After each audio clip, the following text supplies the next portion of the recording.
Bismillahirrahmanirrahim. Jadi sufi-sufi itu ada yang ketat, ada yang sedang, ada yang santai. Tasahul, ada yang tawassut. Sufi yang ketat kayak tadi. Ada orang sombong karena dia punya rumah, disuruh jual rumahnya, sedekahin duitnya. Nggak kuat kan Pak ketemu guru begitu? Ada orang yang merusak dia, keluarganya, disuruh cerain. Kan nggak kuat Pak kita begitu. Nggak kuat, itu thariqat tasawuf lama yang ketat. Ada orang hobi makan minum, dikurangi makannya, dikurangi minumnya. Proteslah banyak ustadz di Sumatera, karena di Sumatera itu kalau suluk tarikan Naqsyabandiyah nggak makan daging Pak. Ustadz-ustadz yang modus, sebenarnya dia suka makan daging, makan rendang, makan apa tuh gaji-gaji itu ya, gazebo namanya.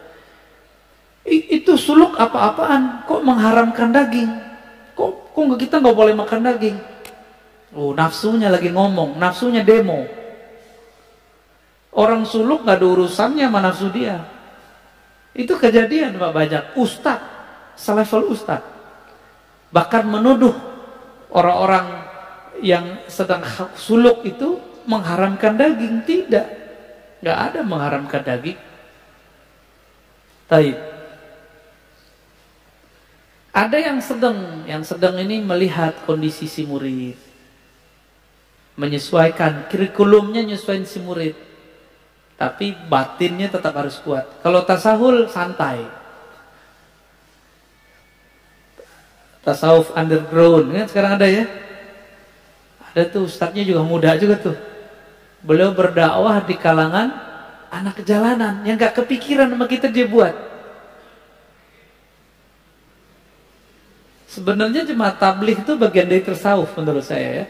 Cuma mungkin tasawufnya sudah ala Syekh Zakaria Al-Kandahlawi, campuran antara tarekat, ahli hadis sama tradisi India ya. Itu tasawuf juga. Lalu beliau kasih rumus Ibnu Ajibah, tasawuf itu awaluhu ilmun, awalnya ilmu, tengahnya amal, akhirnya mauhibah, pemberian hadiah dari Allah Subhanahu wa ta'ala. Jadi berilmu dulu, lalu beramal, baru dapat laduni dari Allah. Jangan langsung laduni ya. Tapi ilmu kan beragam. Ada ilmu tentang riyadhah, latihan, mujahadah. Ada ilmu yang lebih tinggi, ilmu ma'rifat, ma'rifatullah. Ini ilmu juga. Nanti amalnya juga mirip-mirip, tapi hasilnya beda. Ilmu ma'rifat membuat seorang murid menjadi wali Allah, sedangkan ilmu riyadah paling tinggi menjadi mursyid. Mursyid itu ada yang wali, ada yang tidak wali. Ya, mirip-mirip kayak psikolog, cuma agamis. Kalau mursyid itu mirip sama psikolog, bisa menerapi kolbu. Kalau wali belum tentu. Wali ini ada yang bersembunyi dengan penampilannya yang biasa-biasa aja.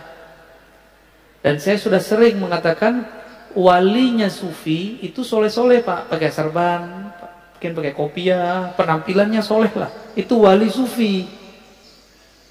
Ada wali namanya wali majzub, kayak Wan Sekhan. Jadi Wan Sekhan itu bukan sufi, jangan disebut beliau sufi, enggak, dia enggak sufi. Maka tidak ada tarekat sufi yang membuat orang seperti Wan Sekhan. Itu namanya wali majzub. Wali yang kolbunya, ruhnya ditarik oleh Allah Subhanahu wa ta'ala dari cinta dunia menjadi hanya cinta kepada Allah. Maka orang cinta kan kasmaran. Orang kasmaran ya seperti orang gila, tapi bukan gila. Yang faham gak akan nyebut lebih gila. Dan harus diluruskan, Wan Sekhan bukan sufi. Bukan wali sufi, tapi dia wali majzub. Jadi kalau ada orang menuduh, ini nih wali sufi ini gila, dia nggak ngerti sufi itu apa. Wali sufi itu kayak Abah Anom, Tajul Arifin ya. Kayak Abah Sekumpul, kayak Mbah Asrori dan ayahnya Mbah Ishaq. Mbah siapa lagi nih? Mbah Ahmad Sukanta di Banten. Nah, itu wali sufi namanya. Syekh Nawawi Al-Bantani itu wali sufi, rapih, nggak abrakan. Kalau wali majzub ya abrakan Pak, dan itu bukan sufi. Tidak bisa ngangkat murid, cuma bisa ada orang khidmah kepada dia, dia dapat berkah, tapi itu bukan kurikulum tasawuf. Buka kitab ini nggak ketemu namanya wali majzub bisa dijadiin guru, nggak ada. Jadi seperti Wan Sekhan itu tidaklah dapat bisa dijadikan mursyid. Beliau asik dengan mahabbahnya, nggak bisa. Gimana orang mau berguru kepadanya? Jadi itu bukan wali apa sufi, tapi wali apa? Wali majzub. Terus yang ketiga ada wali yang menyembunyikan ma'rifatullah dalam dirinya dengan cara melakukan, menzahirkan hal-hal yang membuat orang mencelaknya, disebut wali malamatiyah. Ini tersebut dalam kitab Imam Ahlus Sunnah Al-Imam Suhrawardi, kitabnya Awariful Ma'arif, murid dari Syekh Abdul Qadir Al-Jilani yang disepakati ketasawufannya, kesufiannya. Malamatiyah ini kalau dia ketemu dengan orang yang satu channel dengannya, baru dia tunjukkan baju kewaliannya. Tapi kalau di depan orang-orang biasa kayak kita-kita ini, dia tunjukin yang aneh-aneh Pak, yang kira-kira kita nggak akan mengira kalau dia menyimpan ma'rifatullah di kolbunya. Masa si wali begini gitu? Masa si wali pakai celana pendek misalnya gitu Pak? Itulah kalam Ibnu Athaillah Sakandari dalam kitab Ibnu Athaillah, subhana man satara sirral khususiyah bizuhuri al-bashariyah. Sungguh hebat Allah, Allah sembunyikan agen-agen ma'rifatnya dalam rupa sisi manusiawi. Kadang pedagang kelontong, mungkin dia seorang sopir angkot, sopir Grab, siapa tahu, wallahu alam. Bukan berpenampilan kayak kiai, kayak ustadz. Jadi kalau wali sufi mirip sama kiai. Kalau majzub ya suka-suka dia abrakan. Wali malamatiyah seperti kisah Nabi Musa dan Nabi Khidir. Nabi Khidir menunjukkan maksiat Pak di depan Nabi Musa, benar nggak? Maka antum nggak akan kuat ketemu wali malamatiyah, bisa kafir, mending nggak ketemu. Masalahnya di akhir zaman begini, wali-wali ini kan susah diketahui. Dan besar kemungkinan wali al-ghaus di akhir zaman nanti malamatiyah. Nabi Musa aja gagal Pak, tapi dianggap berhasil dengan syafaat dari Allah. 3 kali dia ingkar, bener gak? Nabi Musa bisa ingkar, loh kita siapa? Kita bukan Nabi Musa. Kalau Allah tidak menakdirkan kita bisa terima, tidak membantu rohani kita, kita bisa nggak kenal-kenal tuh sama wali malamatiyah ini. Wali malamatiyah ini punya trauma dengan iblis. Iblis itu dulu namanya Azazil. Bertambah ilmu ma'rifatullah karena dia beramal ribuan tahun, bertambah ujub.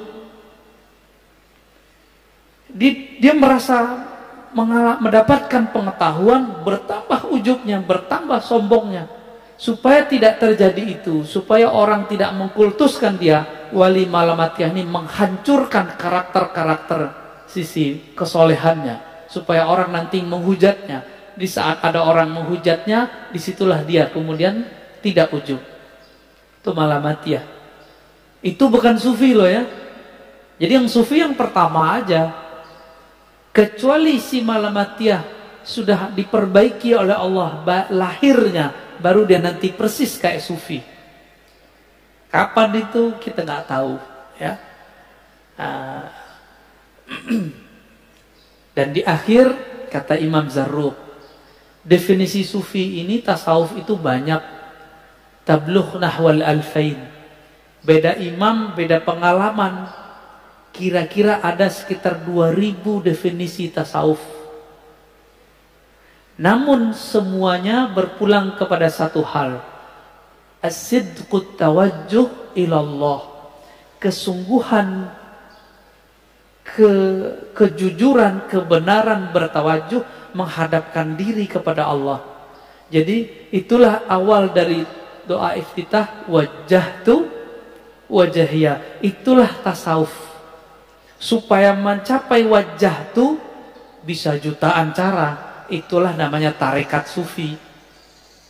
Jadi tarekat sufi itu bagaimana koneksi si hamba saat mengatakan wajjahtu wajahiyah.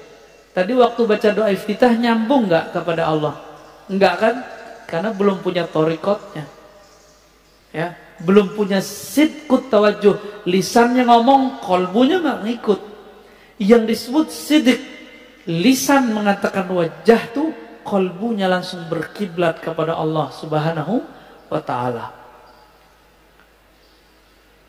Berdasarkan itu kata beliau, apapun kata orang tentang kezindikan tasawuf itu bersumber dari kebodohan mengenai hakikat tasawuf, ya. Jadi tolong sama-sama kita luruskan pemahaman ini. Ya, kira-kira itu.